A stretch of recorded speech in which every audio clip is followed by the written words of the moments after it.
Into the Sea by Brenda Z. Guiberson, illustrated by Alix, Berenzy. Tap, tap, scritch. The tiny sea turtle is the last hatchling to break out of her leathery egg and crawl up the sides of a sandy nest. She is not much bigger than a bottle cap and would make a good meal for a hungry seabird or a crab. But at this moment, at dawn, the crabs are resting in muddy burrows and the beach is quiet and empty. The turtle smells the sand and stares at the bright moonlight that glistens across the ocean. She rests a moment and then, like a wind-up toy, pulls herself quickly across the beach with her flippers. Always she heads straight for the silvery moonlight. Clack, click, clack. A crab pops out of its burrow and sees the dark moving shape. Just in time, the turtle reaches the edge of the water. A gentle wave splashes across her back and carries her into the sea. Instinctively, the turtle knows how to paddle with her flippers and dive beneath the surface. She is still swimming hard when the sun moves into the sky. Every few minutes, she comes up for a breath of air. Her eyesight is much better in the water. She sees a jellyfish, a starfish, and a barracuda with a big mouth. None of them see the turtle. Her white underbelly blends in with the shimmering white surface of the ocean.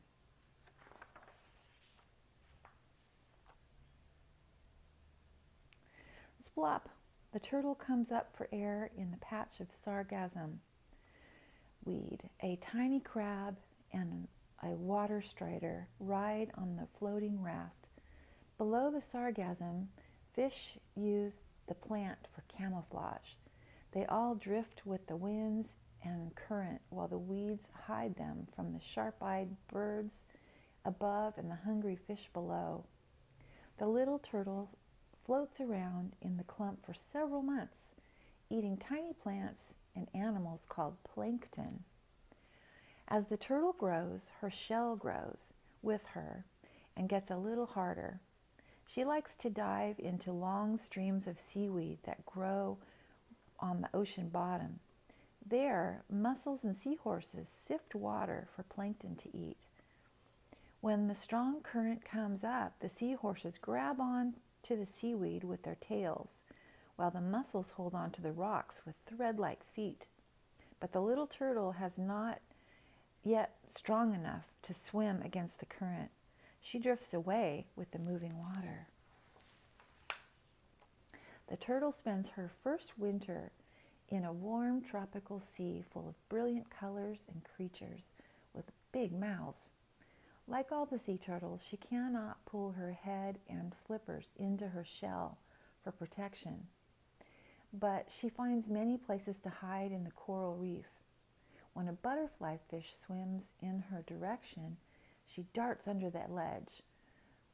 This fish has a dark tail spot that looks just like an eye. The turtle watches closely to see which end is the front and which is the back. Right here. By now, the turtle has been in the sea for over a year. She is as big as a seabird. She is as big as the seabirds and most of the other fish. She has developed strong swimming muscles and swims 4 times faster than a human. The turtle has no teeth but bites off pieces of seaweed with sharp ridges of her jaw.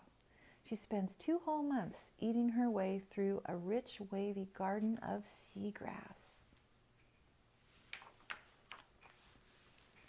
After several more years, the turtle grows into one of the biggest creatures in the sea. Sharks, however, are still a danger. When one comes near her feeding area, she swims into a warm current far away from the shallow ocean shelf. She crosses deep, deep water where sunlight cannot reach the bottom and the seaweed cannot grow. There is not much to eat in the middle of the ocean, but she continues on her long journey, living on extra fat in her body.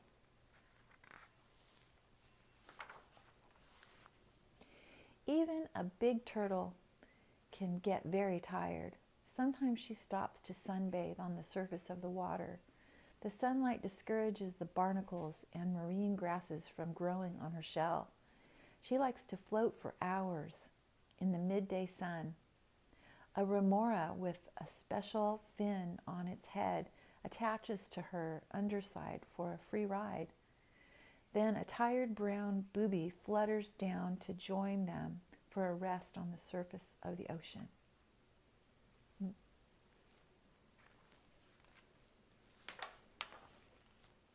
The turtle hears humpback whales singing in the ocean. She dives underwater and the bird flies away. She passes a humpback swimming in slow circles and blowing a ring of thick bubbles.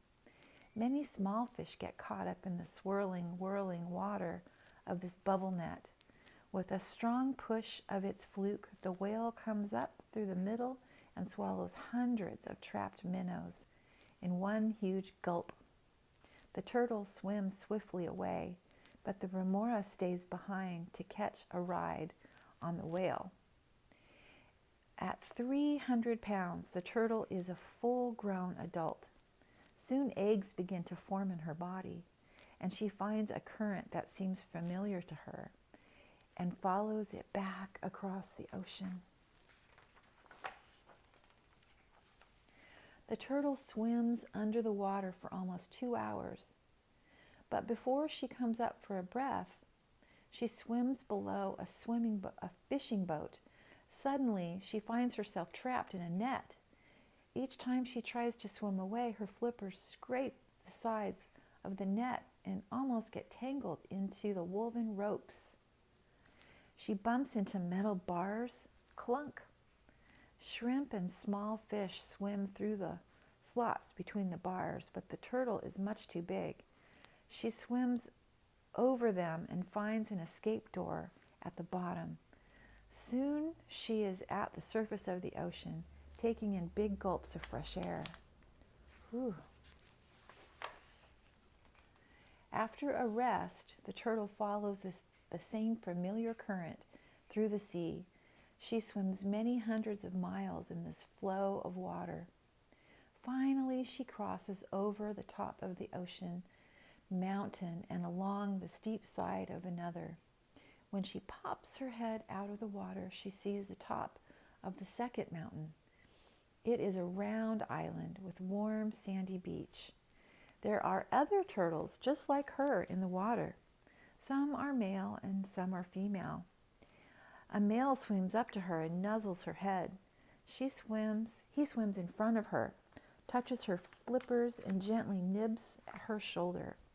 They mate, and he fertilizes her eggs. The male turtle swims out to the deep ocean, but she swims off in the other direction. After more than 20 years at sea, the turtle returns to the land. She waits until nighttime, when the tide is high, to come in. She is slow and awkward as she pulls her huge body up onto the sandy beach. She does not see well on land. Tears stream down her cheeks, as they do in the water, to help her body get rid of the extra salt from the sea. She pokes her nose into the sand. The turtle seems to know that she has come back to the same island where she was born. Slowly, she drags herself across the beach. When she gets near a small bush, she stops to rest and then begins to dig a nest in the sand with her flippers. Thump, scrape, whoosh, wheeze. It is hard work as she scoops out a hole for her body and a deeper chamber for her eggs. Sand flies everywhere, covering her back and head.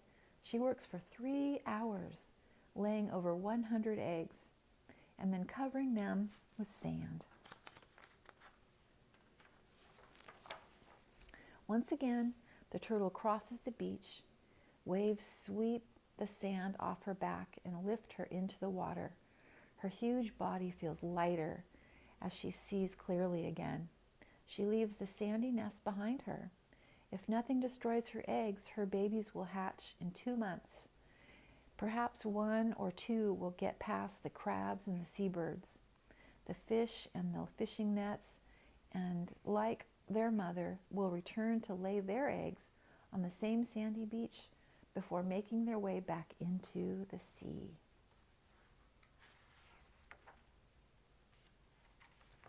And that is the end of Into the Sea. Have a good day. Bye-bye.